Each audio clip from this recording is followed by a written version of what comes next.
لو عندنا مجسم كبير مكون من حاجات كتير زي الكرسي ده، ممكن نعمله على سوليد ووركس عن طريق الفيتشرز المتعددة ونعملها كمجسم واحد نبنيه حتة حتة. بس ده مش فعال في عملية التصنيع. في الواقع بنعمل أجزاء متعددة، كل جزء منهم أبسط بكتير، ونركبهم على بعض.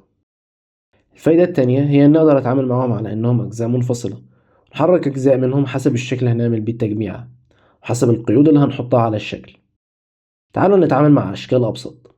عندي الأجزاء دي هجمعها مع بعض في تجميعة واحدة مناسبة ليهم، كل واحد معمول كبارت لوحده بطريقة بناء المجسمات العادية اللي نعرفها. في طريقتين عشان نبدأ الأسمبلي.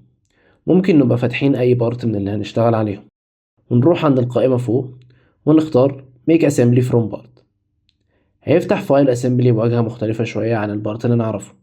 هدوس كليك شمال في أي مكان هيحط البارت جوه الأسمبلي، وممكن من قائمة نيو أختار Assembly، وساعتها يفتح تلقائيا أمر Insert Component وهيطلب مني أضيف بارت بنفس الطريقة. لو لاحظنا الفيتشر مانجر هنلاقي البلينز والأوريجين بتوع الأسمبلي نفسه، وهتلاقي تحتهم البارت باسمه اللي مسمينه وجنبه رقم. ده معناه أنا ممكن أحط أكتر من نسخة لنفس البارت، وده الترقيم بتاعهم. حرف ال F اللي جنب البارت ده معناه إن البارت فيكست، يعني ثابت في مكانه ما ينفعش نحركه.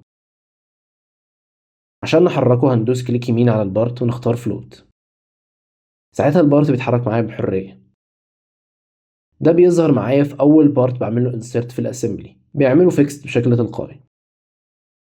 هنلاحظ بعدها إن حرف ال F اتحول لعلامة سالب عشان الأسمبلي فيه فولي ديفايند زي السكتش بالظبط، محتاجين نخليه فولي ديفايند. لو نزلنا القائمة بتاعة البارت هنلاقي التري بتاعة البارت نفسه، وهنشوف فيها البلينز بتاعته والأوريجين، وهنلاحظ إنهم مش متطابقين مع حداثيات الأسمبلي. لو عايز أضيف بارتس تانية في الأسمبلي هاجي عند أمر Insert Component من Assembly تاب. هيظهر لي في الاختيارات المتاحة هنا الفايلات اللي أنا فاتحها دلوقتي. ممكن أدوس براوز عشان أجيب أي فايل من الجهاز بتاعي في أي مكان. بدوس كليك شمال عليه، بعدين بدوس كليك شمال تاني في الجرافيكس اريا وهلاقيه اتحط عندي في السبيس. بنفس الطريقة اللي ضفنا بيها أول بارت هنلاقيه اتضاف معايا وجنبيه علامة السالب. هنضيف كل البارتس بنفس الطريقة ونلاقي إن كلهم دلوقتي موجودين عندي عايمين في الفضاء، وعندي 2 من بارت البيز زي ما شايفين في الترقيم، و3 من السايد، 1 سلندر، 1 سكرين.